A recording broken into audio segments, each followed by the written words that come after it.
Está considerado el mejor batería del rock en España. Y eso, que aprendió a tocar de forma casi autodidacta este instrumento del que se enamoró por primera vez tras escuchar los latidos del tambor en una procesión de la Semana Santa granadina. Eric Jiménez vivió su complicada infancia en los tranquillos del barrio del Boquerón, donde en la calle Santa Paula su madre regentaba la pensión penibética. Su ímpetu y su fuerza, con las baquetas, le llevó a encontrar su camino musical en el punk del mítico grupo KGB, donde hizo un máster previo a su ingreso en Lagartija Nick y posteriormente a Los Planetas. Aunque asegura que la música no le ha salvado de nada, sí le ha servido como forma de expresar su alma. Es un hombre hecho a sí mismo que ha ido sorteando los numerosos obstáculos que le han ido poniendo en el camino en su intensa, apasionante y ajetreada vida, que ha estado llena de altibajos, marcada por la música y por las experiencias límites. Siempre dice lo que piensa e incluso a veces no piensa lo que dice. Eso sí, no tiene filtro. Algunas de sus frases lapidarias ya son legendarias, como lo de Granada es la única ciudad con nombre de bomba. Protagonista de un excelente documental sobre su vida llamado La importancia de llamarse Ernesto y la gilipollez de llamarse Eric, ha escrito también 2 interesantes libros, con ayuda, imprescindibles para conocerle: su biografía, 4 millones de golpes, y las historias más ácidas y salvajes de sus giras con Los Planetas y Lagartija Nick, recogidas bajo el título Viaje al centro de mi cerebro. Acostumbrado a cerrar bares, decidió abrir uno en la calle Escuela, junto a su antiguo barrio, y además da clases de percusión. Es un orgulloso padre de Gabriela, su debilidad, y ahora que el sempiterno Peter Pan se ha hecho adulto, ha encontrado el amor verdadero, el que no creía, con Guille, su actual mujer. Quizás por todo lo relatado, su hermano Carlos lo describe como un superviviente que ha tenido 3 vidas: la vida de Ernestín, la vida de Ernesto y la vida de Eric. Bienvenido a Granada Digital, Eric. Muchas gracias por invitarme. ¿Qué tal? ¿Cómo te encuentras? Pues, bueno, me encuentro bien.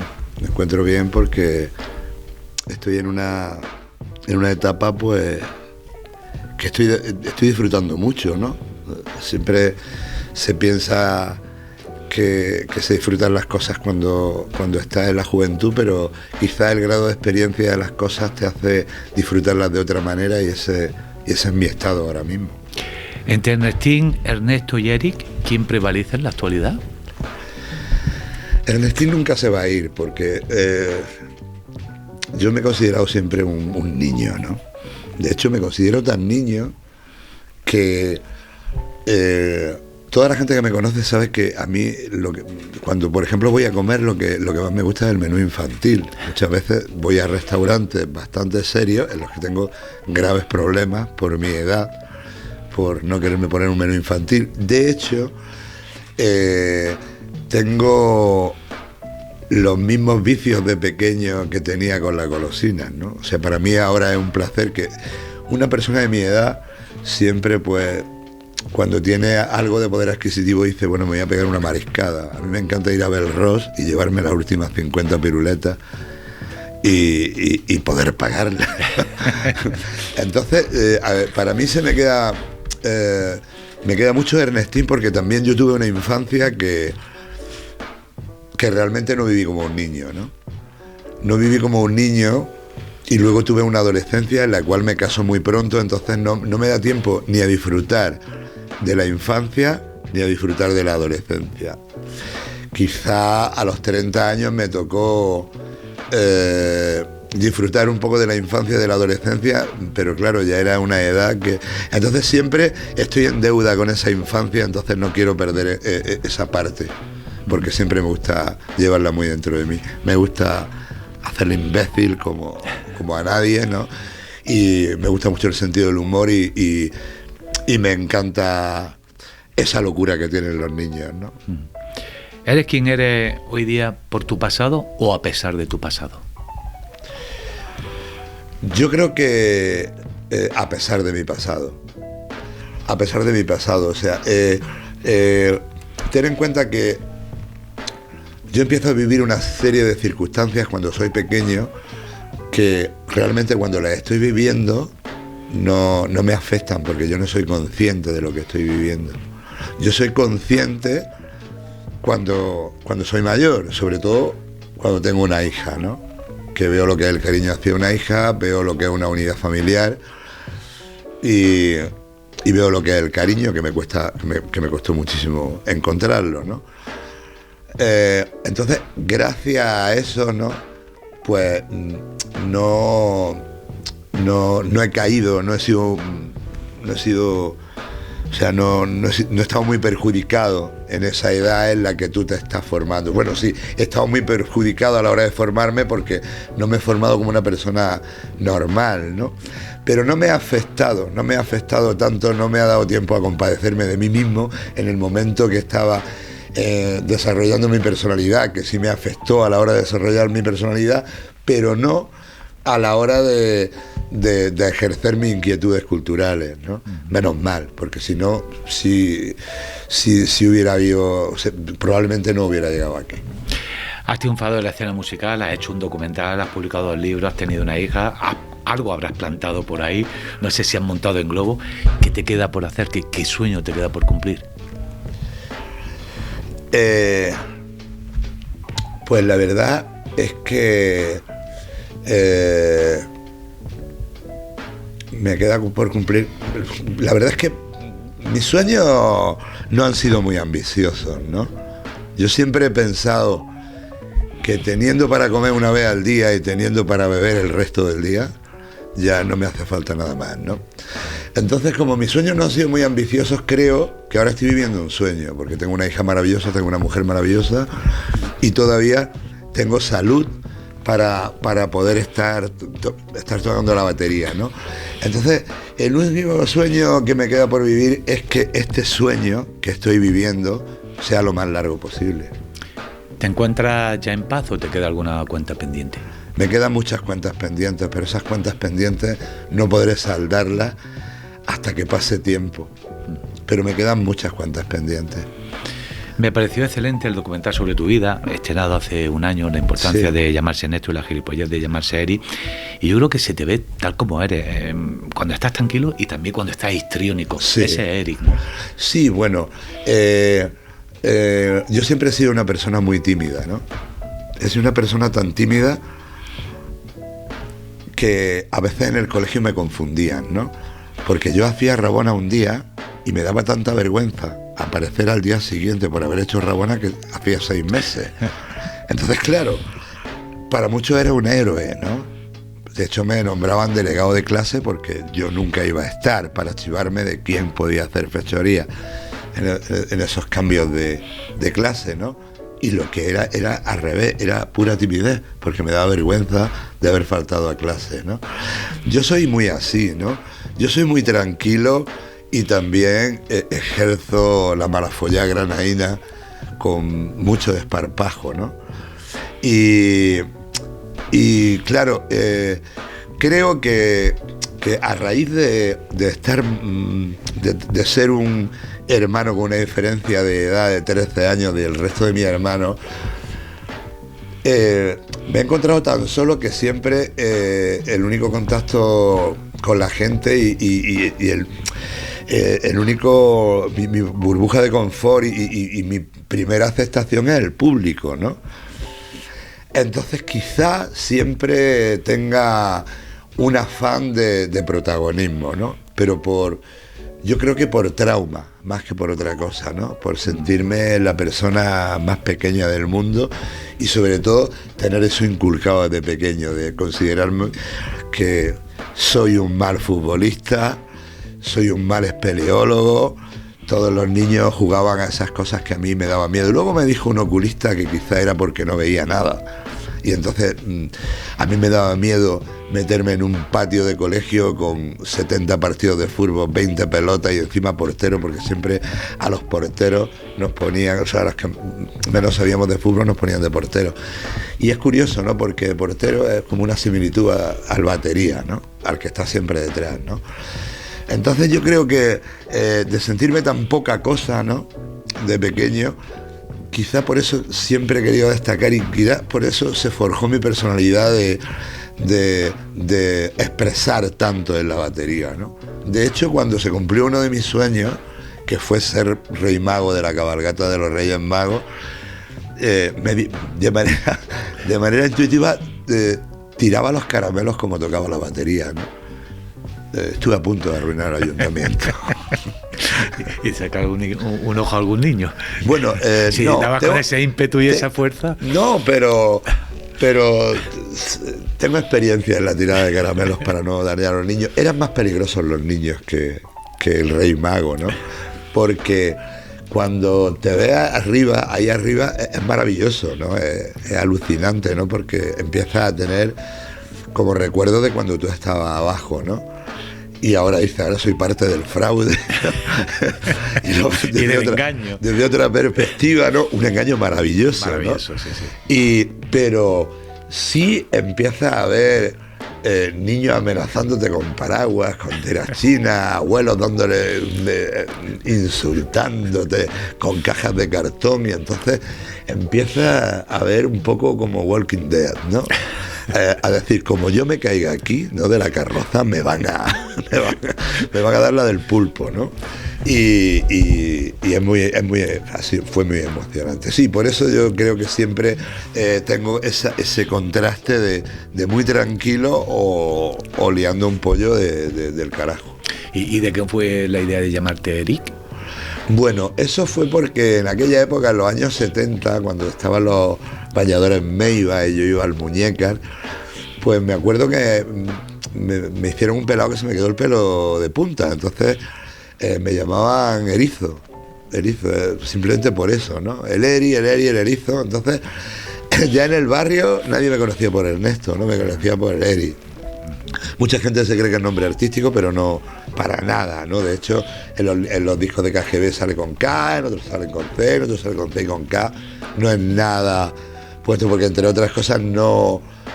Bueno, sí, siempre tenía una espinita de que yo llegaría, por lo menos a tocar, ¿no? En sitio y a girar y a grabar discos, pero no lo tenía tan claro como para ponerme un nombre artístico ni nada de eso. Es sencillamente por un mote de infancia.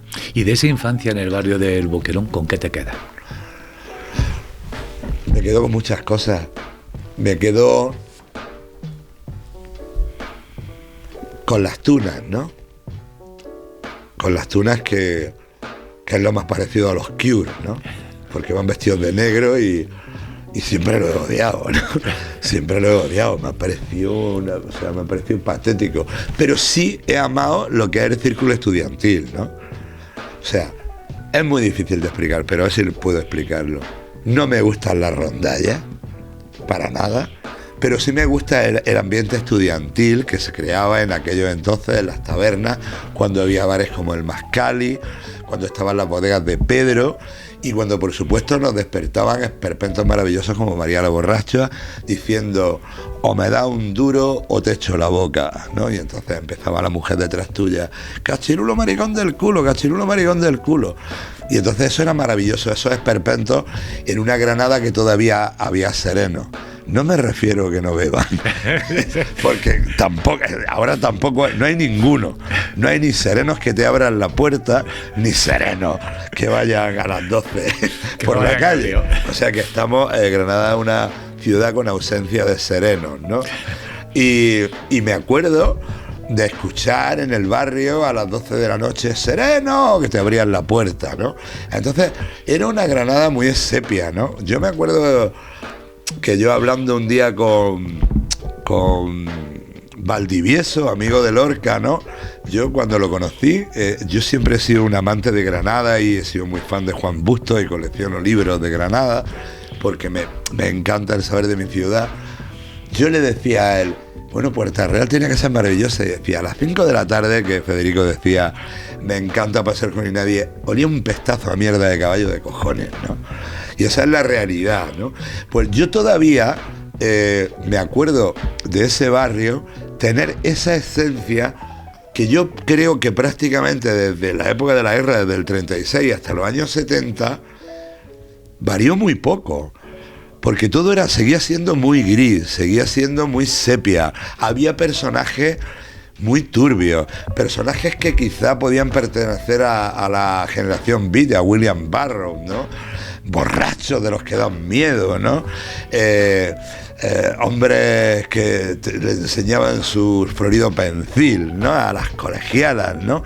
Pero todo en un ambiente donde no había calefacción, ¿no? Donde había braseros, ¿no? Las abuelas con las toquillas. Luego, a raíz de los 80 todo cambia de una manera vertiginosa, ¿no? Pero yo creo que desde la época de la guerra hasta los 70 hubo poco cambio. Entonces lo recuerdo con cariño porque he vivido como un nodo, ¿no? Que he sido partícipe, ¿no? Entonces me encanta ese siniestrismo, ¿no? Esa Semana Santa en la calle, olor a incienso, ¿no? Y esa putada de vida, ¿no? Porque realmente era una putada vivir así, ¿no? Ahora es maravilloso, tenemos unas cosas maravillosas, ¿no?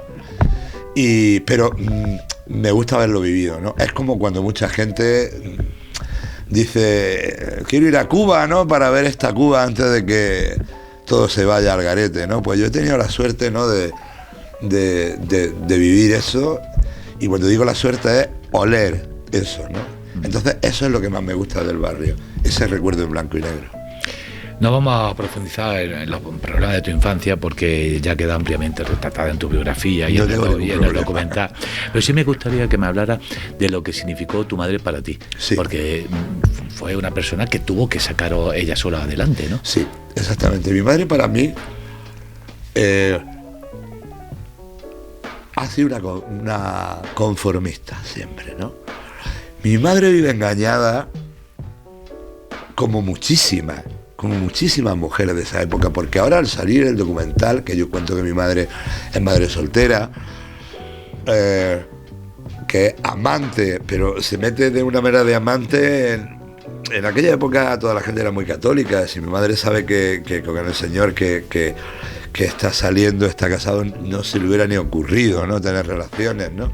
Ya se entera cuando tiene un niño, ¿no? Lo que pasa es que mi madre era muy inocente, ¿no? A mi madre le decían, bueno, no me puedo casar ahora mismo, estoy solucionando unas cosas, unos papeles. También mi padre tenía bastante más cultura que mi madre, ¿no? Y muchas veces la cultura se puede utilizar para hacer mezquino y maligno, ¿no? Y aprovecharte de la gente que no la tiene, ¿no? Entonces mi madre fue una persona que siempre estuvo esperando, ¿no? Para sentirse en una familia normal, pero mientras tenía que tirar con los hijos hacia adelante. Mi madre tuvo que pasar por una época en la que una mujer que tenía un niño con un hombre que estaba casado era una puta. Y entonces, claro, ella no salía a la calle porque ella misma se sentía en vergüenza, ¿no? Y ha sido una madre que luego me ha tenido que aguantar a mí. O sea, yo soy un chaval que desde los 7 años prácticamente está en la calle. Y como ella es tan buena y no me dice a nada que no, pues yo estoy con 11 años en el Sánchez Herrera viendo a Ramoncín. O estoy con 12 años viendo en el Sánchez Herrera a Tacones, Nacha Po y Medina Zahara y he saltado la tapia. Porque, claro, por un lado es cojonudo, ¿no? Tener esa libertad. Pero yo ahora me pongo como padre y digo, esto es realmente es una burrada, sí. ¿No? Es una burrada, ¿no? Entonces, mi madre era una persona que fumaba y no sabía tragarse el humo, que le encantaba la playa y no sabía nadar, y que desprendía amor por su entrega, y porque no hubo más un hombre en su vida, que no fue mi padre, se dedicó a nosotros. Entonces, era una persona que amaba y no decía te quiero, ¿no? Entonces, claro, es increíble, ¿no? Es increíble, o sea, yo creo una mujer que no sabía manifestar, o sea, no supo amar. Me acuerdo de una película que se hizo aquí de San Juan de Dios en los años 70, se llamaba El hombre que supo amar. Bueno, pues mi madre no sabía amar, sí, sabía amar interiormente, ¿no? Pero no lo expresaba. Entonces ha sido una sufridora. Pero yo creo que es la representación de muchísimas madres de esa época, incluso en las mismas circunstancias.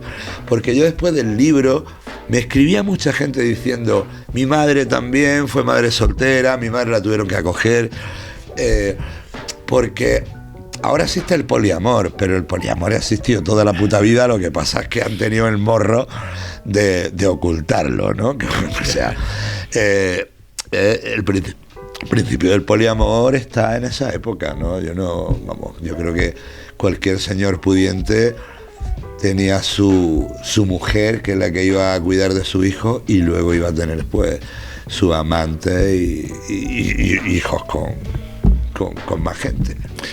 Tu padre le puso una pensión. Le puso una pensión en vez de dársela. En vez de dársela, efectivamente. Exactamente. Y dicen que a ti te encantaba hablar con los huéspedes. Que a mí me encantaba. En las habitaciones, pues claro, serían personajes de todo tipo, ¿no? Todo tipo. Había un mago que a la hora de comer siempre se metía una moneda y empezaba a pegar arcadas allí en la comida. Era la hostia. Y yo me metía a hablar mucho con los musulmanes. De hecho, estuve a punto de meterme a musulmán. Entonces no estaba la mezquita. Estaban haciendo en Ganivet, ¿no? Y ellos, bueno, pues me hablaban del profeta Mohammed, de todo eso, ¿no? Iban a comprar menudillo de pollo en el Ramadán cuando estaba la granadina, los pollos en la calle Alhóndiga. Y yo estaba con ellos hasta que un día me dijeron, vamos aquí a rezar en la plaza de Rambla, y ahí ya fue mi último contacto con ellos. Pero sí, yo hablaba muchísimo con los musulmanes y yo no dormía. Yo escuchaba un programa de Francis Dumont que se llamaba La Noche de los Locos.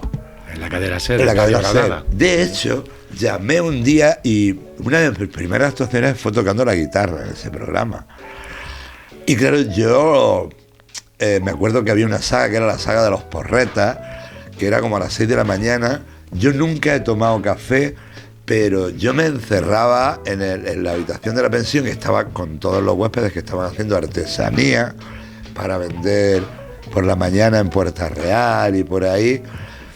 Y yo me pasaba todo el día escuchando la radio, toda la noche escuchando la radio, ayudando a hacer artesanía. Claro, luego, a la hora de ir al colegio tenía un sueño de la hostia, ¿no? Pero ya pillé el rollo. Yo cogía, me iba, o sea, hacía como que me iba y luego me metía otra vez en mi habitación y seguía durmiendo, ¿no? Lo que pasa es que yo tenía terrores nocturnos y a veces pues pegaba voces y la mujer que limpiaba decía, Dora, me ha parecido escuchar al niño. Pero era una movida, porque luego tenía que salir otra vez y tocar el timbre, ¿no? Para que me cogiera. Y muchas veces he hecho rabona para dormir, porque como yo estaba con los huéspedes, yo estaba rendido. Yo me iba a dormir durante muchos meses, he estado durmiendo al pie de la Virgen del Triunfo, ¿no? Allí al solecito. Y luego me pasé una época durmiendo, que esto es muy navideño, en un portal que había en la calle Lucena, que había unos burros y vendían arena y ladrillos. Y allí, como en el portal de Belén, al calor de los burros me echaba allí en la arena, tío. Es increíble, vamos. ¿En el colegio cómo te fue? En el colegio sacaba muy buenas notas. Sacaba muy buenas notas, lo que pasa es que cuando dejé de ir, ya sí, a lo mejor dejaba de ir y luego me presentaba en septiembre y lo sacaba todo sin problema, ¿no? Pero es que me costaba muchísimo el colegio, porque también yo era un chico muy tímido y tenía graves problemas para entender lo que me explicaban, y muchas veces me daba vergüenza decir tantas veces no te entiendo.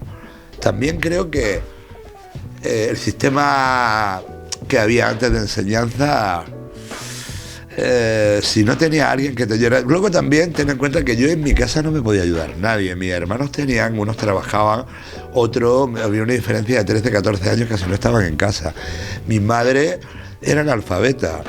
A mí me compraba con la enciclopedia Larú y decía, búscate la vida. Y yo tenía muchísimas dudas para entender las cosas. Y me daba muchísima vergüenza preguntar por qué o sea, preguntar cosas que no entendía. Entonces, por eso sacaba bien, notable, si no hubiera sacado sobresaliente sin duda alguna. Porque en el momento que...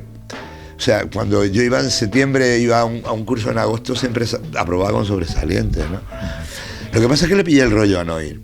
Le pillé el rollo a no ir y ahí empecé a descubrir un mundo que me apasionaba, ¿no? La música. Y entonces ahí ya, de hecho, luego me llamaron del colegio, porque era un colegio de pago, me dijeron, oye, si quieres el certificado escolar, yo digo, yo estoy grabando discos para esto, creo que si me lo dais es hasta contraproducente. ¿Era de cura el colegio? Sí. Bueno, yo primero estuve en los Agustinos Recoletos. Ah, bueno, igual que yo. Sí. Y luego me fui como Miguel Río y como Tacho a los Salesianos, ¿no? Luego me fui a los Salesianos y ahí ya empecé a hacer Rabona de la hostia y luego acabé en San Isidoro. Y ahí definitivamente ya me metí a saco a hacer conciertos y a grabar y ya desaparecí. Porque te había enamorado del tambor Sí. en la Semana Santa granadina. Sí. ¿Te gustaba la Semana Santa o no? A mí me flipa y me sigue gustando. O sea, yo toda la gente que venía de Madrid en los 80, yo hacía mi propio programa de Semana Santa. Para mí, cuando salía el programa de Semana Santa en Granada, era equivalente a cuando luego más tarde salía el cartel de Benicàssim, ¿no?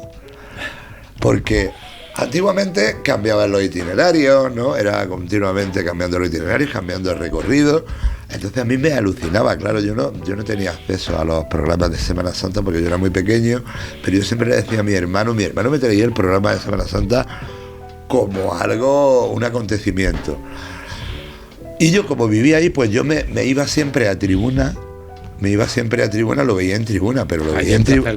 Sí, pero lo veía en tribuna, pero abajo, yo me metía en los hierros. Te metías por debajo. Me metía debajo, entonces yo veía todo cojonudo. Me compraba un perrito en la bodega en La Mancha y yo me veía allí todas las procesiones y conocía todos, ¿no? Todos los colores de las cofradías y luego ya cada vez iba a ver los encierros. Porque siempre me llama la atención las tradiciones que pienso que unos antepasados míos han estado viendo lo mismo que yo. Está el impresionismo alemán, ¿no? Que, joder, pues fíjate, la sombra del doctor Galigari, ¿no? Todo eso, yo lo veo como una performance. A mí me parece alucinante. Y lo veo con un sentimiento de la hostia. Luego hay muchísima falsedad ahí, ¿no? Pero a mí ver el silencio en la Torre de la Vela, con la campana de la vela, escuchando las cadenas con el tambor, diciendo dónde estará, cuando lo encontramos lo vamos a matar, esa saeta con el respeto, o sea, me parece alucinante, ¿no? Y cada procesión tiene su historia. A mí me gustaba mucho, por ejemplo, iba a ver el encierro de las penas, que es el miércoles santo, porque enfrente estaba la calle Jazmín. Entonces casi todas las putas salían de mantilla, supongo que para limpiarse de los pecados. Redimir sus pecados. Entonces yo me acuerdo que me encantaba ir a ver las mantillas porque las pobrecitas daban un cante de la hostia porque eran las únicas que tenían pestañas postizas, ¿no? Y yo recuerdo de pequeño de ver a los chulos, ¿no? Pero así muy vestidos como los amayas, ¿no? Con los jerseys de cuello harto, los pantalones de campana, ¿no? Diciendo, niña, venga, hostia, déjate de hostias que tienes que trabajar. Y todo eso era la otra parte de la Semana Santa que yo veía y me quedaba con toda esa copla, ¿no? Y a día de hoy me encanta. Lo que no me gusta es ver a una virgen en la Gran Vía. A mí me gusta ver las cofradías en los sitios de donde sale y en los sitios donde más se puede parecer a un entorno antiguo. Igual que, por ejemplo, a mí la Alhambra, para ver la Alhambra, me quedo con la Cuesta de los Chinos, porque yo considero que es lo más parecido a como tenía que ser, ¿no? Ese monte con la arena roja, ¿no? A mí me alucina la Semana Santa. Fíjate, de la Semana Santa al punk, no sé si hay mucha diferencia o no hay tanta diferencia. Bueno, creo que la Iglesia ha hecho aberraciones mucho peores que han hecho los punkis, ¿no? Un punky como el Cojo Manteca le puedo pegar 4 pedradas a la policía, ¿no? pero no han hecho nada como la Santa Inquisición, ¿no? Más punky que la Santa Inquisición, no creo que haya nada, ¿no? Vamos, de hecho, Torquemada sería un buen frontman en un grupo punk, ¿no? Porque ya lo tenía, ¿no? Ya lo tenía. Y bueno, y del punk, bueno, realmente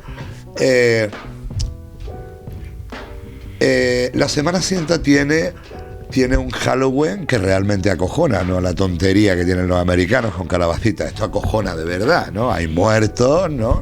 Ha habido muchos muertos, ¿no? Por esa religión se ve, las marchas que se están interpretando son marchas fúnebres, menos el paso doble que se lo ponen a la Virgen, ¿no? Y el olor a incienso, todo ese respeto, eso infunde un siniestrismo que para mí me influencia luego más tarde, y luego cuando yo escucho la New Wave en los grupos punk siniestros, grupos como Six TV, como los Cure, como Joy Division, bueno, pues hay una influencia claramente que la Semana Santa la tiene, ¿no? Ese siniestrismo, ¿no? Lo que pasa es que, bueno, estos grupos no dejan de ser una parodia, y esto viene de algo realmente heavy, ¿no? De hecho, yo me baso, cuando empiezo a tocar el disco con Enrique Morente Omega, me baso mucho en la procesión del silencio, ¿no? Esa entrada en el mundo de los punky se hace en los años 80. Sí.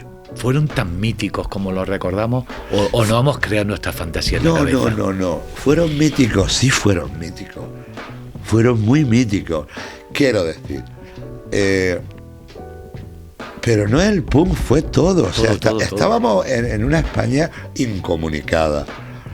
Una España que los Beatles había que ahorcarlos, que ¿sabes? Ahora no conozco a ninguno de derechas que no le gusten los Beatles, y antes estaba condenado. O sea, claro, porque todo ha evolucionado, la derecha evoluciona, todo evoluciona, la izquierda también evoluciona, ¿no? Menos mal, ¿no? Entonces, claro, estuvimos tan incomunicados, y en este caso era Paquito, no el chocolatero, Francisco Franco, pero me da igual los colores, ¿no? Porque también hay dictadores de izquierdas que tienen al pueblo incomunicado, y me parece una putada incomunicar a un pueblo, ¿no? Aislarlo para que no vean qué pasa afuera, ¿no? Entonces, claro, cuando llega la democracia, sale el colorido, se abre el bar de la Guerra de las Galaxias. Y empieza a haber gente diferente. Ahí ya empieza a ver, bueno, pues gente que es gay sin que le peguen por la calle, ¿no? Y empieza a ver las tribus urbanas. Y sí, era muy mítico, porque yo me acuerdo que yo tocaba en el Rocola, yo tenía que falsificar mi carnet. O sea, yo no tenía carnet, pero había en comisaría, había una ficha que ponía varón, y yo lo falsificaba con la edad como si hubiera pedido el carnet de identidad para que me dejaran entrar al Rocola. De hecho, la primera vez que yo toco el Rocola tengo 13 años. Y no me dejaban entrar, digo, es que soy el batería del grupo, ¿no? Y a mí me impactó mucho, porque si te gustaban las canciones, escupían. La primera vez en entrar en Rocola había al cantante de Iñaki, al cantante de Glutamato, a un punky con una cresta, diciéndole, porque estaba harto que le escupiera, y dice, ¿y usted por qué no baila? ¿No? Y le estrelló un vaso en la cabeza. Pero eso pasa ahora en un bar, y dice, hostia, ¿qué está pasando aquí? ¿No? Y allí era, bueno, normal, y tiene que curarse, ¿no? Como que eso... No estoy haciendo apología de eso, tampoco quiero eso, ¿no? Se entiende lo que quieras. Pero claro, pero veía una libertad que ya llegaba un momento que, claro, que decía, bueno, pues cuando me lleven a la cárcel significará que me he pasado, Pero era la hostia, porque se abrieron salas de conciertos, empieza la televisión a retransmitir programas tan maravillosos como La Bola de Cristal, Pista Libre, La Edad de Oro, un programa de verdad, con música en directo de verdad. sin censura, abierto a todas las disciplinas artísticas. Vamos, joder, creo que ahora falta mucho de eso, ¿no? Falta muchísimo de eso. Entonces, fue la hostia porque salió la gente a la calle. Vamos, yo de hecho, en aquel entonces se puso de moda el cartel del fontanero, vuelvo en 5 minutos, porque no existían fontaneros, eran todos diseñadores, actores, músicos, ¿no? Y bueno, porque decía que esto es la hostia, ¿no? O sea, cualquiera puede, o sea, no hace falta hacer arte dramático para ser actor, no hace falta estudiar en el conservatorio para hacer batería. Luego lo que pasa es que cuando te profesionalizas, sí tienes ya tú vas aprendiendo, ¿no? Claro. Pero sí, para mí fue mítico. Me apasiona mucho el ambiente que debías de vivir en las cuevas, ¿no? Allí sí, con TNT 091, era la hostia, sesión de noche, todo, Los Ángeles, claro, o sea, la segunda etapa, Big Club, claro, Johnny Roy los Traviesos. Claro. Tenía que ser porque además, rockabilly, country, rockero, todo. Había nuestro pique, pero era muy sano, ¿sabes? Era muy sano. Y claro, era la hostia, era como los picapiedras. Y además la gente dice, ¿cómo podéis ensayar? No, porque en el momento que tú le dabas a todos los vatios, tú no escuchabas el de al lado. Pero luego estaban todas las orquestas de pachanga. La orquesta de pachanga. Veracruz, 24 quilates, Inverosímil. Entonces, claro, quien tenían pasta de verdad era aquellos. Porque eran los que estaban currando, nosotros éramos unos pringados. Entonces siempre estábamos, tío, déjanos un baffle, déjanos un micro, porque ellos tenían un equipazo, ellos eran profesionales en los pueblos, pero eran profesionales. Y era la hostia, porque luego todo eso lo regentaba Cristóbal, que era un cuatrero. Era un delincuente que bueno, cuentan que estuvo con los hermanos Quero, pero según dicen, no es que estuviera con los hermanos Quero, sino era un delator, ¿no? Eso cuenta, no de la historia de Cristóbal, pero yo me acuerdo que tenía una navaja de hoz para cortar orejas, ¿sabes? Y yo creo que en esas cuevas hay más de uno enterrado, sin duda, ¿sabes? Entonces, claro, eso añadía su punto de morbo, ¿no? A esas cuevas, ¿no? Era maravilloso, era la hostia. Entonces podía ensayar, porque ahora con las normativas y con todo está prohibido ensayar. Si un niño de 12 años toca en una sala, le pueden multar porque no tiene una alta de músico. O sea, ahora, es terrible. Y en aquel entonces era todo muy, muy salvaje, pero claro, por eso ha tenido esto la cantera que ha tenido, porque era mucha gente allí, que cuidado, que era la hostia, se tomaba su litro de cerveza, pero tampoco estaba la droga ahí, ¿sabes? Podía a lo mejor algunos fumarse un porrillo, pero estaban todas las horas allí echándole horas a los instrumentos. Ahora no hay sitios para hacer eso, o cuesta un dinero que es imposible pagar si no eres profesional. Y entonces, pues bueno, no, que se vayan a donde está toda la movida chunga. Después de KGB, fuiste a Lagartija Nick, no sé, sí, ¿candidaste estuve también sustituyendo al batería de TNT algún tiempo en Rimado de Ciudad. ¿En Rimado de Ciudad? Sí, en el concierto de la Plaza Toro lo hice yo con TNT, hice algunos conciertos. Y los poemas de Luis García Montero. Exactamente. Fue fantástico, exactamente, además. Otra además apuesta absolutamente innovadora de esta ciudad, como lo fue Omega, claro. Claro. Te decía que en ese impasse, ¿te libraste de la mili? ¿Cómo lo hiciste? Porque yo me casé a los 15 o 16 años, me casé. Entonces yo estuve echando prórrogas hasta que al final, como yo ganaba poco dinero, no ganaba mucho dinero, pero bueno, facturaba algo por los conciertos, pues entonces me hacían un papel la agencia de manager diciendo que yo no podía ir a la mili porque si no, yo no podía mantener a mi mujer. Cabeza de familia, entonces. Cabeza de familia, ya ves, que vivíamos en casa de mi suegro porque no teníamos dinero para nada, ¿no? Pero eso me permitió echar las prórrogas hasta que al final, pues, me libré. Menos mal que me libré porque yo me acuerdo que era de los primeros punk que había en Granada porque llevaba un flequillo que me llegaba o sea, de hecho, todas las biostrías que tengo hoy es por el puto flequillo que llevaba. Y llevaba un flequillo tan grande que para mí son las tonterías, ¿no? Cuando eres adolescente que le da una importancia a las cosas que luego ves que que es una tontería. Yo decía que si me quería cortar el flequillo para ir a la mili, prefería cortarme un dedo y librarme a cortarme el flequillo. Y creo que lo hubiera hecho, de lo convencido que estaba en aquel entonces.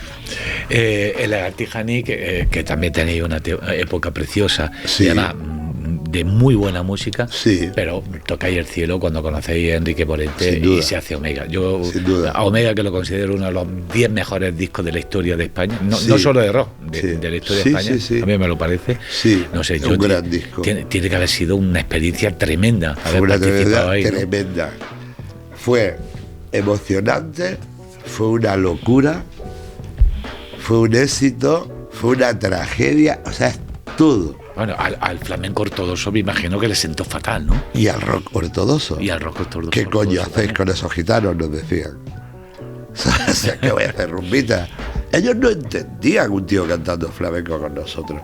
Ellos venían de escuchar a los Sex Pistols, a Sonic Youth, a grupos americanos underground. O de Clash, porque claro. Y entonces de buena primera aparecemos con un flamenco y unos con palmas. Y dicen, o sea, los nuestros los perdimos. Y Enrique parecía que lo iba a perder, pero luego Enrique tenía ya una carrera hecha.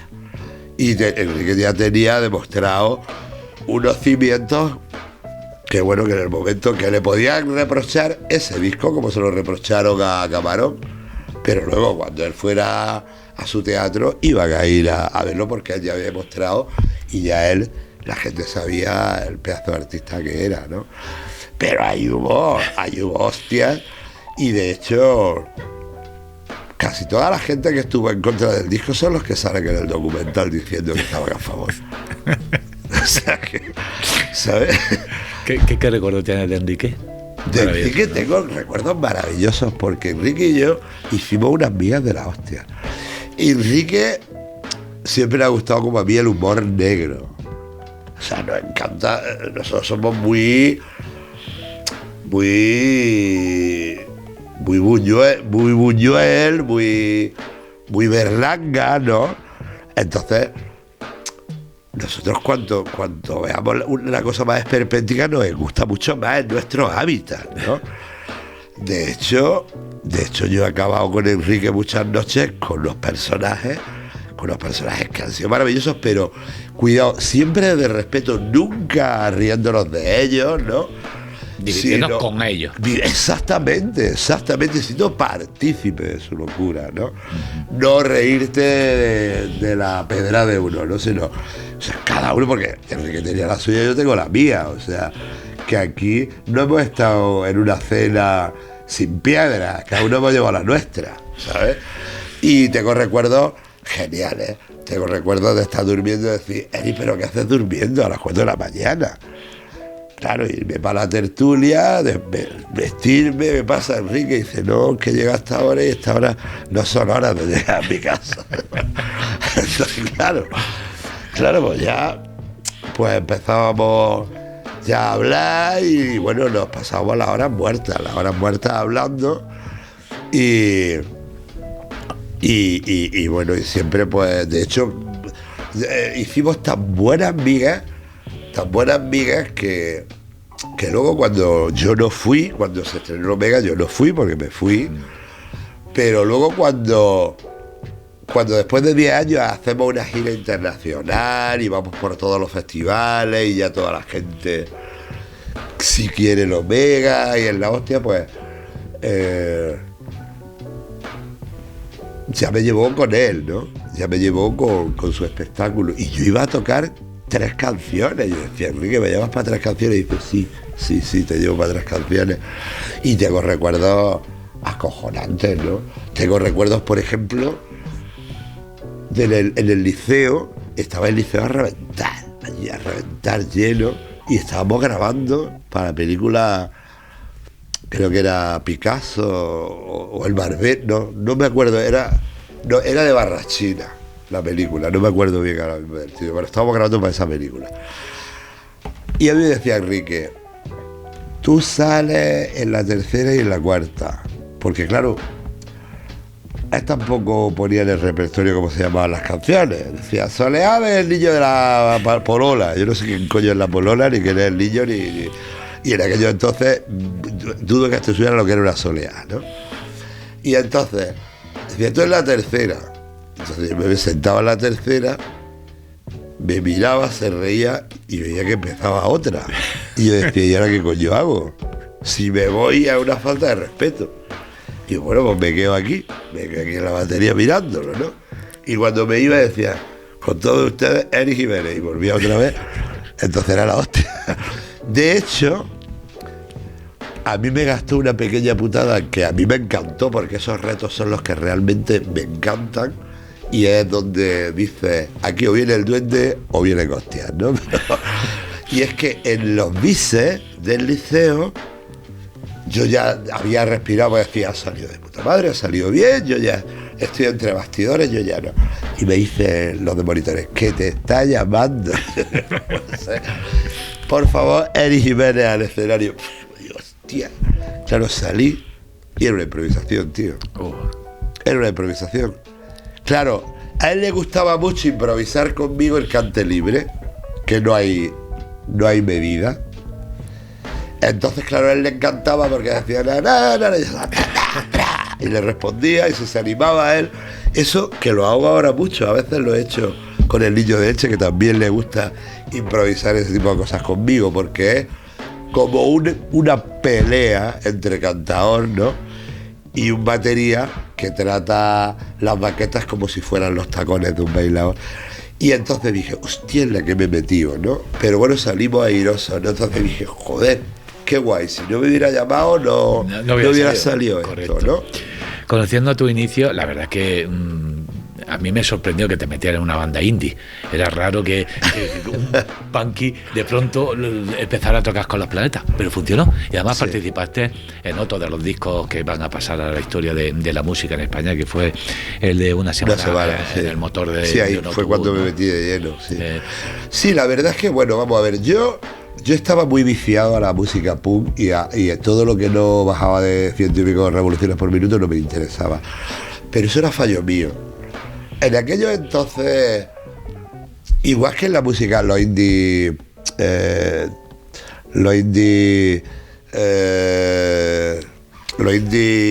radicales, ¿sabes? Cualquier cosa que estuviera bien tocada ya no les molaba. Entonces, claro, sí, claro que es otra movida, ¿no? Sí. Entonces, claro, en esa época estás viciado y te crees con el don de la sabiduría cuando realmente no tienes ni puta idea de nada, porque lo que te estás haciendo es hermetizando, ¿no? Yo estaba acostumbrado a esa caña y entonces a mí me gustaba de los Planetas, sí me gustaba mucho el ruido, ¿no? Entonces por ahí sí estaba yo convencido que eran muy radicales, me gustaba que no se escucharan las letras, luego me sorprendí muchísimo porque eran pedazos de letras. Y me di cuenta que igual no tenían velocidad, pero que eran más punk que los punk.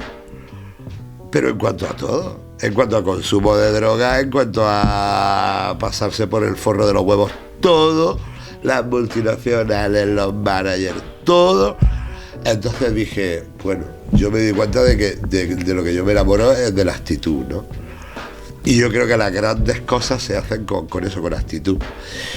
Porque si empiezas a hacer lo mismo que hace todo el mundo, de aquí no salimos, ¿no? De hecho, yo siempre digo que cuando, por ejemplo, Bruce Springsteen va tanta gente a verlo, tiene que ser malísimo el tío.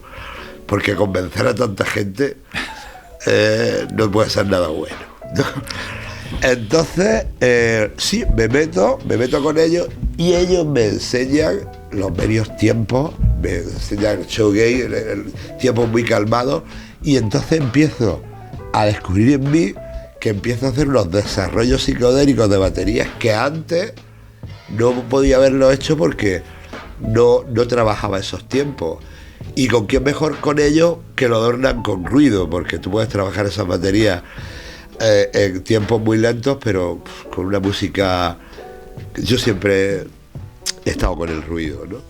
Y entonces pues me llevé una grata sorpresa y empecé a defender la música, la verdadera música independiente, porque la música independiente, o sea, la música independiente ahora no existe, son los 40 principales, ¿no? Pero sí, me metí ahí y estaba muy cómodo. Estuve muy cómodo porque era algo muy radical, era algo totalmente radical, porque era algo que estaba totalmente fuera de los canales establecidos. Mucha gente dice, sonasteis en 40, salisteis en la tele, ya, y Nirvana. ¿Pero por qué? Porque a ti al principio te quiere 40 principales, te quiere todo el mundo y te quiere hacer un producto de ellos. Tú los mandas a tomar por culo, pero cuando lo petas, te meten, quiera o no. Claro. Porque le interesa su audiencia, ¿no? Entonces, por eso mucha gente dice, pero es que, no, pero ¿y yo qué hago si me ponen? ¿Sabes? Entonces... Hubo una época dura con las drogas, ¿no? Sí, hubo una época durísima. Hubo una época que no sabía... Incluso coqueteaste con el deporte, ¿no? Sí, claro. O sea, yo iba al gimnasio para durar más tiempo metiéndome droga. Ahora voy al gimnasio, pero sin lo otro. No te metes droga. Pero la historia es que hubo una época muy heavy, ¿no? Hubo una época muy heavy, pero no tenía nada que ver. Yo creo que no tenía nada que ver con el hecho de... O sea, yo personalmente empiezo a meterme droga porque yo siempre estoy buscando formar un hogar y no lo consigo. Yo siempre quiero tener una pareja estable y obviamente la gente de mi edad a esa edad pues lo que quiere que es vivir la vida. O sea, que yo no reprocho a nadie, ¿no? Pero yo como me sentí poco querido por parte de mi padre, quería una nave nodriza, quería algo muy clásico. Y eso me costó mucho conseguirlo. Lo he conseguido hace poco. Entonces, estoy en continua lucha por sentirme dejado por mis parejas. Entonces estoy en la calle, yo no puedo estar en mi casa, estoy en la calle, me emborracho y veo que mi sentido del humor se agudiza y entonces quiero que esas noches nunca paren. Entonces me ayudó la cocaína para que eso siempre esté. De hecho dijiste en alguna ocasión que tú creías que no iba a pasar de los 30 años. Sí, yo creía que no iba a pasar de los 30 años porque yo no consumía, yo no era un cocainómano de consumir mucho y nada de eso. Yo a lo mejor si hay gente que se mete 5 gramos en un día o hay gente que se mete medio gramo al día. Yo no, yo cogía medio gramo para 5 o 6 días. Yo lo utilizaba como el café. ¿Sabes? Como el café para durar más el día que yo iba a salir, ya está. Nunca he sido ni de consumir a diario, no he tenido esa personalidad adictiva. Sí, luego tuve personalidad adictiva de que cuando me tomaba unas copas, pues si no me tomaba algo, pues vomitaba, me tenía un colocón de la hostia. Y como me lo pasaba también porque me ayudaba a no pensar, a evadirte, ¿no? A evadirme de mi soledad, porque yo siempre soñaba con lo que no había tenido, ¿no? Con una unidad familiar, ¿no? Pues eso, y decía yo, y si no tengo unidad familiar más yo solo, ya en mi casa ya me ahorco, ¿no? Entonces por eso salía a la calle, ¿no? Salía a la calle y salía en continua búsqueda de con alguien para formar una familia, y eso no se busca, eso no se puede buscar, ¿no? Eso te llega. Tuve la suerte de encontrar ya por fin a mi mujer, a Guille, que me dio mi estabilidad y Y eso, pero yo lo pasé realmente mal y mi coqueteo con la droga fue ese, ¿no? Pero luego ya compañeros míos, pues, si estuvieron realmente enganchados, que tuvieron que ir por ese tratamiento antagonista y ese tipo de cosas, ¿no? De esa época se ha inspirado la película Segundo Premio. Sí. ¿Qué te ha parecido la película? Bueno, a ver, esto es muy complicado. Esto es como complicado. A ver, como fotografía, o sea, creo que es un trabajo muy bien hecho, pero no tiene nada que ver con los planetas, ¿no? Creo que no tiene nada que ver. Pero bueno, ellos ya dicen que no es una película de los planetas. Como no una película de los planetas que ellos han hecho, pues bueno, pues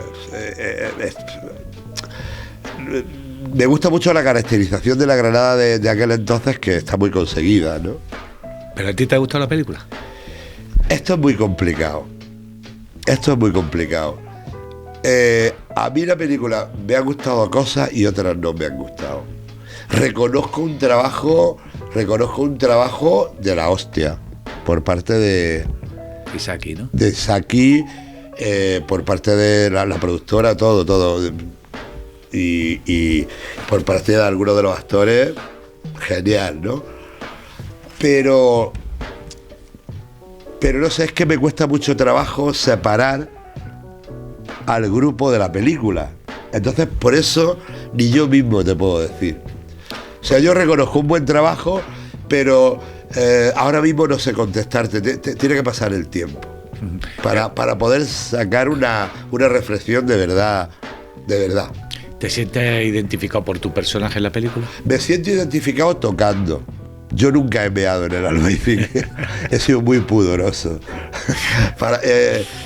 Lo máximo que me he dado en la calle ha sido en la Plaza de Rambla, cuando al Rey Mago lo ponían en lo alto de los váteres públicos. Pero Bafo hace una muy buena interpretación en la batería, y luego fuera coge mi carisma siempre ha sido un colillo de mal asiento, así muy, y la verdad es que también capta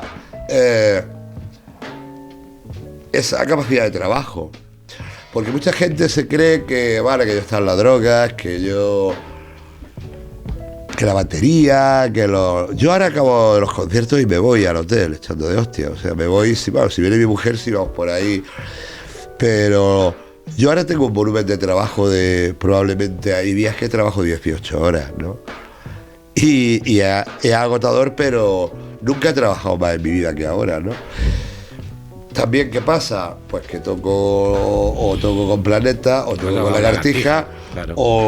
o doy clase en la Fundación Caja Granada, que por cierto es una de las cosas que más me está realizando, es darle a las clases de percusión que estás dando. Y de batería, sí. Bueno, eso está abierto a todo el mundo, pero estamos dándole a aldeas infantiles, estamos dándole al centro Alfa del polígono de Almanjayar, y estamos dándole a gente sin recursos a través de asociaciones. Y cuando yo estoy dándole clases a esos niños y luego me los llevo a los de aldea infantil, me los llevé a la prueba de sonido de los planetas en la Plaza de Toros, y cuando veas a los críos venir corriendo hacia ti y me dicen yo quiero ser como tú, se te escapó un lagrimón, ¿sabes? Y entonces, claro, estoy llevando eso para adelante, que es una de las labores que me parece increíble que una entidad privada, ¿no?, haga eso, ¿no? Y proteja tanto a la cantera de granadinos, porque las clases para los granadinos están subvencionadas, no es al precio caro, y esos niños estén flipando y estén con la cabeza puesta en eso. Tengo el bar, tengo a Lagartija, tengo a los planetas, tengo que si voy a hablar de la película y me dirán, ¿y por qué tienes tantas cosas? La gente se cree que soy millonario. Pues no. Yo puedo estar en muchos grupos, pero cada uno tiene su remuneración, ¿no? Y aparte de eso, todas mis disciplinas están pendientes de un hilo. Yo tengo un bar que es cuando tú sacas la licencia fiscal de un bar te dice, creo que es ruido y molestia, o sea, de primera eres un presunto delincuente, ¿no? Entonces, claro, en los bares lo primero que va por ti es la administración y los impuestos, todo. Luego tengo clases de batería. Vale, clases de batería, vale. Todo es muy relativo. A los niños y a los mayores les gusta la batería, pero cuando pasó en pandemia, cuando pasa algo, lo primero que se va al garete es lo mío, ¿no? Que es lo cultural y lo de ocio, ¿no? Entonces, tengo que llevar muchísimas cosas por delante porque no todas funcionan siempre.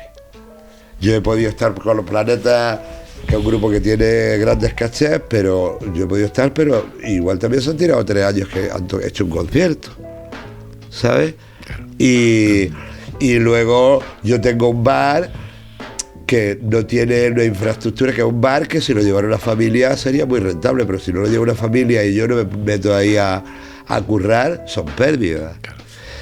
Entonces, ¿qué pasa? Que llevas todo para adelante, que cuando todo funciona son épocas que vale, que estás mejor económicamente, pero estás asfixiado, pero no te atreves a dejar a ninguna, porque yo prácticamente el bar lo tengo, por decir, si no tengo conciertos, tengo un puesto de trabajo, para trabajar de camarero, porque esto ya no es como los 80, que quien tenía un bar se compraba un chalet, no. Yo en mi bar, si no he hecho horas detrás de la barra, no recibo ni un duro y lo sabe toda mi plantilla. De esta película de segundo premio, ¿os consultaron para el guión? ¿Hablaron con vosotros o no? No, creo que estuvieron en contacto con Jota. Solo con Jota, sí. ¿A ti nunca te llamaron? ¿No? Nunca me llamaron. O sea, si realmente fuera a los Oscars, o no sé, a los Goya, que son aquí en Granada, ¿iría o no tiene ningún interés? Yo iría, pero para ver Los Ángeles, y aquí a los Goya para la fiesta después. Pero no en plan película ni nada de eso. O sea, si tuviera que ir, pues estaría encantado de ir, pero a pegarme una fiesta. Pero vamos, aunque no estuviera la película de segundo premio. O sea, me gustaría ir a ese tipo de ceremonias, porque bueno, luego es muy divertido. Eric, ¿te arrepientes de algo de tu vida? Sí. ¿De qué? Me arrepiento de mi vida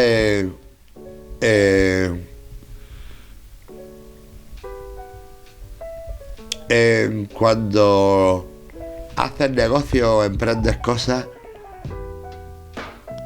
confiar en la gente y no firmar nada. Me arrepiento muchísimo de eso. Confiar demasiado en las personas. Confiar demasiado en las personas. Sí, porque yo creo que la gente, para mí creo que la gente es igual de gilipollas que yo, y luego me doy cuenta de que no, que el gilipollas soy yo. Yo me arrepiento de eso, de no haber, yo me pasaba generoso y de confiar en la gente, pero me ha pasado en todo, en los negocios, en las amistades, en todo, y me han dado por todos sitios y me siguen dando, o sea, entonces me arrepiento de no haber tenido, pero es que quien no es así, no es así, entonces no puedo hacer nada ante eso. Pero bueno, ¿sabes qué te digo? Que tengo un gran patrimonio, y mi patrimonio es que valgo más por lo que callo que por lo que cuento, y entonces eso es algo que a mí me reconforta, y puedo mirar a los ojos a mucha gente y no agachar la cabeza. ¿Qué eso de que fuiste, o que fuiste no, que quisiste ser alcalde de Granada? Bueno, eso es te explico, a mí me llamaron para pinchar de un bar que se llamaba Segunda Edición en la Plaza de los Lobos. Entonces era una época... ¿Qué año fue aproximadamente? Pues sería por el 2000, 2002, cosas así. No sé ni qué grupo político estaba, no me acuerdo. Entonces estaban cerrando muchísimas salas. Entonces yo hice un eslogan que decía, se me veía a mí con un esparatrapo en la boca y decía, yo robo pero no miento, ponle cara a tu alcalde, vótame, solo te robaré yo. Y entonces ponía abajo, propongo, cerremos los bares, abramos los bares, cerremos el ayuntamiento. Porque también muchas veces los políticos no tienen ni idea cómo funcionan los, ¿cómo se llaman? La gente que tiene la gente que tiene a su cargo, ¿no? O sea, te voy a poner un ejemplo. Yo me acuerdo en aquella época que entraba alguien a un bar, veía un porro fumando y decía, vamos a cerrar el bar, vamos a ver. Yo como cojones sé en esa época que se fuma, que hay 30 tíos con un cigarro, si uno de ellos, hombre, si huele, va y le pega el toque. Pero es que eso es tan peligroso como que yo me acuerdo que yo en La Opinión me llamó un día Paco Espino, le hice 2 o 3 artículos de opinión, yo no tengo ni idea, pero bueno, eran divertidos, y proponía que cuando hubiera un pleno me iba a ir con un canuto a la plaza del ayuntamiento, iba a llamar a la policía local y eso había que cerrarlo, igual que no, porque tenían que estar vigilando que yo no me sacara un canuto y lo encendiera, ¿no? Entonces, claro, lo hice de broma, ¿no? Hice chapita diciendo yo vuestro futuro alcalde, pero ni de coña sería yo alcalde ni vamos. No, eso es algo, es una responsabilidad que bueno, que no se lo deseo a nadie. Tienes que gustarte mucho. Tenemos que ir terminando ya porque Muy bien. llevamos mucho rato hablando, claro. y hay muchísimas cosas. Es verdad que se me han quedado algunas preguntas en el tintero. Si eres capaz de responder muy rápido. Sí. ¿Qué tipo de música es la que te gusta y qué actividades aparte de la música te gusta hacer? La música que me gusta la música, me gustan mucho las corales, me gustan mucho los cantos gregorianos y me gusta la música desenfadada, que sea cañera, con un toque oscuro y que sea muy, muy provocadora. ¿Y qué otra actividad aparte de la música te gusta? ¿Qué aficiones tienes? Tengo aficiones de todo lo antiguo, me interesa. Mis aficiones son leer libros de la ciudad de Granada, pues no sé, acá el colegio junto al río, el Gallego Burín, todo eso. Me apasiona pasearme por la ciudad, mirar y ver que esa casa era de tal, que el escudo heráldico pertenecía a cuál. Esa es mi gran afición. Para terminar, has viajado por muchas ciudades, has viajado por países y eres un enamorado de Granada. Y a todos los invitados les preguntamos qué crees que le falta a Granada para mejorar, para dar ese salto de la ciudad que todos nos gustaría que fuera. ¿Qué crees que le falta a Granada? ¿Dónde tenemos que mejorar? Tenemos que mejorar no mirar nuestro ombligo y decimos cómo molamos los granadinos, somos la polla. No, sino mirar también otras ciudades y otros ombligos que son ejemplos, como por ejemplo Aranda del Duero en un festival en la calle y toda la calle en el festival, la música, todo eso. Nos falta mirar un poco fuera de las fronteras de Granada. Granada es una ciudad maravillosa, es una ciudad que durante mucho tiempo ha convivido varias culturas, eso algo se tiene que quedar, pero falta un poco mirar fuera, porque creemos, nosotros siempre vamos, la gente va a Praga y dice, mira como el Zacatín, coño, sal un poco de fuera. Yo soy de los que sale y siempre tengo que volver, porque es maravillosa, pero siempre procuro cogerme algo de fuera que le vendría bien a mi ciudad. Y es, sobre todo, sacar a la ciudad a la calle. Pues Eri, muchísimas gracias por estar con nosotros. Dijiste que te sentías viejo al final del documental. Yo no sé si te sientes viejo o no, pero lo que sí se te ve más feliz. Y creo que eso es importante también como estado de vida, ¿no? Hombre, estoy muy feliz y sobre todo con entrevistas como la que me acabas de hacer porque he disfrutado muchísimo. Pues me alegro muchísimo. Un placer. Igualmente.